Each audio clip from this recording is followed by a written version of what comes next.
L'épée que Jésus est venu apporter n'est pas une arme humaine pour verser le sang.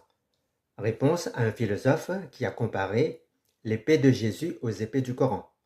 L'épée de Jésus symbolise la paix, la vérité et le combat spirituel. Aujourd'hui donc je vais méditer sur une parole de Jésus qui peut surprendre au premier abord à ceux qui marchent encore par leur raisonnement au lieu d'être conduits par l'esprit. Cette parole, la voici. Jésus déclare « Je ne suis pas venu apporter la paix, mais l'épée », selon Matthieu 10, verset 34.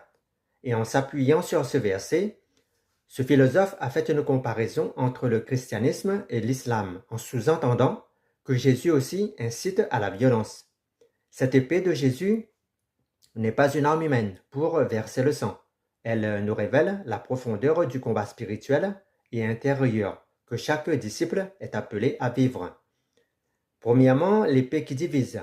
Jésus ne parle pas d'une épée matérielle, mais d'un symbole puissant, contrairement à ce que pense ce philosophe.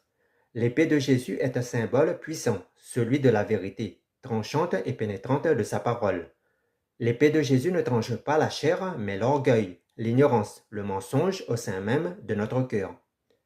Jésus annonce que si on croit à sa parole, que le suivre produira parfois la division, même au sein des familles, car accepter l'évangile signifie opérer un choix radical. Cet appel à vivre dans la vérité peut séparer les cœurs et réconforter chacun à une fidélité coûteuse envers Dieu.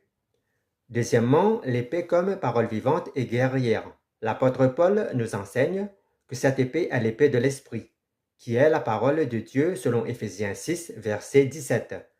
C'est une arme spirituelle, une lumière qui éclaire l'obscurité du péché et combat les forces invisibles du mal.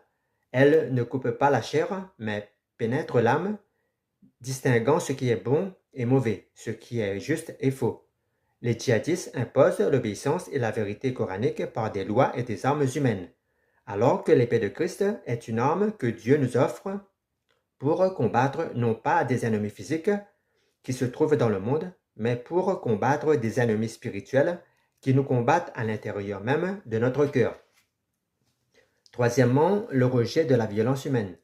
Dans le jardin de Gethsémane, lorsque Pierre tire son épée pour défendre Jésus, le Seigneur l'arrête fermement en déclarant « Remets ton épée à sa place, car tous ceux qui prennent l'épée périront par l'épée », selon Matthieu 26, verset 52.